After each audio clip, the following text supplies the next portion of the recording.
అంటే ఇప్పుడు నార్మల్‌గా ఒక 'సీతారామ శాస్త్రి' గారు లాంటి ఒక prolific writer, great writer.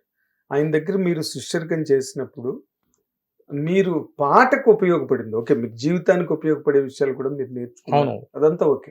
But పాటగా మీకు ఈ రోజున మీ వ్యాసంగం అదే కదా!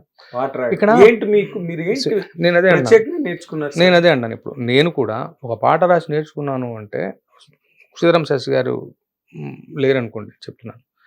నేనే ఉన్నాను. నేనే ఒక పాట రాసి, ఆ రాసే క్రమంలో ఒక విషయం నేర్చుకున్నాను. అది నా నెక్స్ట్ పాటకు ఉపయోగపడవచ్చు, ఉపయోగపడకపోవచ్చు. సో, ఏ పాటకి ఆ పాటే ప్రత్యేకం. అలాగే ఆయన రాసిన పాటలు అక్కడ నేను పాట రాయడం ద్వారా నేర్చుకున్న విషయాలు కాదు. ద వెరీ అప్రోచ్ అన్నది ఒక మెథడాలజీ ఉంటుంది కదా! ఒక అప్రోచ్ ఉంటుంది కదా! ఒక వాల్యూ సిస్టమ్ ఉంటుంది కదా! సో, రాయడంలో టెక్నిక్ ఏదో ఉంటుంది. అవన్నీ నేను చెప్పలేను. మీకు ఇది అని విడమరి చెప్పలేను. So, how to approach a song, ఎలా మొదలుపెట్టాలి, ఎలా చేయాలి, అది కూడా కాదు. అసలు ఒక పాట మన చేతికి ఇవ్వబడితే, ఇంట్లో ఇప్పుడు మీ అబ్బాయి మధ్యాహ్నం వేళ భోజనానికి వచ్చిన ఒక మనిషిని తిరిగి పంపించకుండా భోజనం పెడుతున్నాను అనుకోండి, పిలిచి "ఏయ్ రారా" అని చెప్పేసి. ఇంట్లో భోజనం లేదు, వంట అయిపోయింది, ఐ మీన్ పదార్థం అయిపోయిందంటే ఒక రూ. 10 ఇచ్చి పంపిస్తారు. ఇలాంటి గెస్చర్స్ మిమ్మల్ని చూసి మీ అబ్బాయి నేర్చుకుంటాడు. అలాంటిదే ఆయన దగ్గర చేస్తుండగా ఇప్పుడు వాకింగ్ ది టాక్ అంటాం కదా, ఆయన ప్రవచించింది ఆయన జీవితంలో ఆయన అమలు చేసి చూపించారు. అలాంటి ఒక మనిషి మన కళ్ళ ముందు నిరంతరాయం ప్రతిరోజు మన కళ్ళ ముందు పనిచేస్తూ ఉంటే ఆయన తాలూకు ప్రత్యేకంగా నేర్చుకోవాలా మనం. ఏదో ఉంటుంది మనకి, ఏదో ఉంటుంది, ప్రభావం ఉంటుందండి. దాంతో పాటు ఆయన కళ్ళ ముందు నేను తిరుగుతూ నేను పనిచేసే పద్ధతి, నా డెడికేషన్కి ఏదో ఒక అనుగ్రహ వేషణ ఉంటుంది. అవన్నీ నాకు బ్లెస్సింగ్సే. అటువైపు నుంచి అది, ఇటువైపు నుంచి ఇది, రెండు కూడా. సో, ఒక మెథడాలజీ నేర్చుకోవచ్చు, ఒక టెక్నిక్ నేర్చుకోవచ్చు, ఒక రాత్రికి రాత్రి పాట రాయాలంటే ఏం చేయాలని నేర్చుకోవచ్చు. ఒక మనిషి మనకి అప్పగిస్తే ఎంత గురుతర భావంగా, ఎంత దాన్ని ఏమంటాం, ఒక పూజ్యమైనటువంటి ఒక దేవుడి పూజగా భావించి దాన్ని ఎంత నెత్తిన పెట్టుకుని ఎంత చెక్కాలి.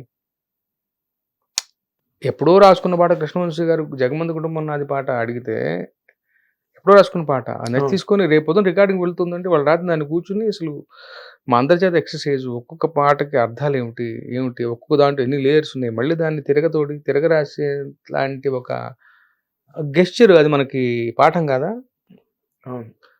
బి గోపాల్ గారి సినిమాను ఏదో ఒకటి, ఎన్టీఆర్ గారి సినిమా, జూనియర్ ఎన్టీఆర్ గారి సినిమా, తలా ఒక పాట రాస్తున్నా ఎందుకు 4వ పాట 5వ పాట 8 వరకు వచ్చింది.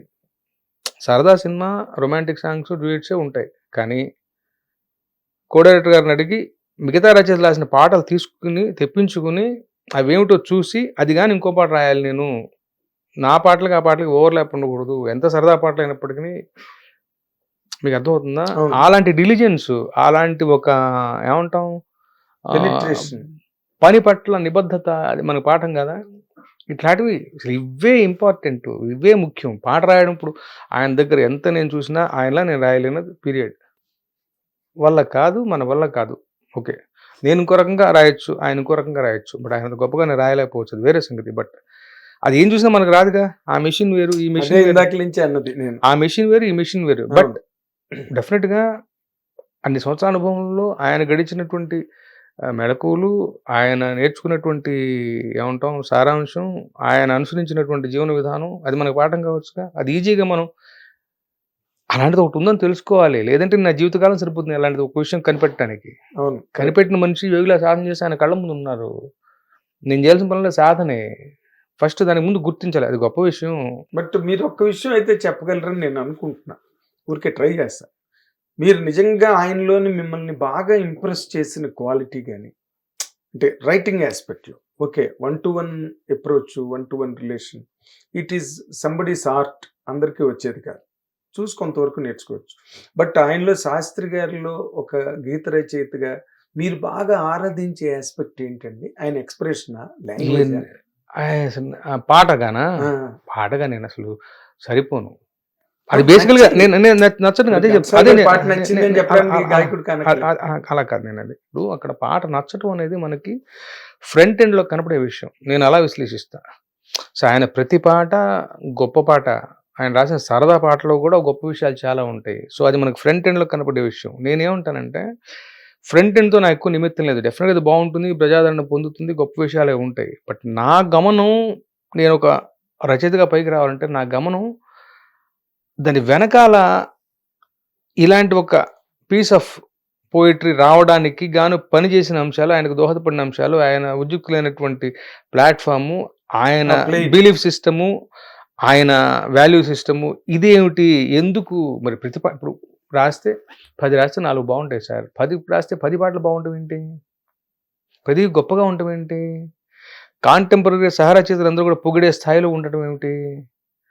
ఒక మనిషి వేటూరు గారి కన్నా వెనకాల వచ్చి వేటూరు గారితో సమాన స్థాయిగా వేటూరు గారితో ఈయనే అన్నంత స్థాయికి ఆయన ఎదగడం అంటే అది మామూలు మార్గమా? సో అందుకు దోహదపడిన అంశాలు ఏమిటి, అక్కడ దృష్టి పెడితే దాంట్లో 5%, 10% మనకు కూడా అబ్బుతుంది అనేది నా నమ్మకం. హిట్ టీవీ యాప్, ఇందులో short news, live news, entertainment shows, movies, digital magazines తో పాటు మీ జిల్లా వార్తలను కూడా ఫ్రీగా చూడొచ్చు. ఇంకెందుకు ఆలస్యం, వెంటనే హిట్ టీవీ యాప్ ని డౌన్లోడ్ చేసుకుని ఫ్రీగా ఎంటర్టైన్మెంట్ పొందండి. Hit TV app. Hit TV app. Please download hit TV app. Hit TV యాప్ని ఫ్రీగా డౌన్లోడ్ చేసుకొని ఎంజాయ్ చేయండి. మీకు నచ్చిన ఎంటర్టైన్మెంట్ కోసం హిట్ టీవీ యాప్ ని ఫ్రీగా డౌన్లోడ్ చేసుకొని ఎంజాయ్ చేయండి. హిట్ టీవీ యాప్ ని డౌన్లోడ్ చేసుకుని ఆస్వాదించండి, ఆశీర్వదించండి. ఇంతమంది సెలబ్రిటీలు హిట్ టీవీ యాప్ ని డౌన్లోడ్ చేసుకోండి అని చెప్తున్నారంటే ఎంత మంచి యాప్ ఆలోచించండి. అమెరికా అమెరికా అమెరికా అమెరికాలో చదవాలనుకునే వాళ్ళకి విశ్వసనీయమైన పేరు మన శౌర్య కన్సల్టెన్సీ. UK లో 1 year masters. UK లో 1 year masters. 2 years work permit up to 5 years visa. Contact Saurya Consultancy.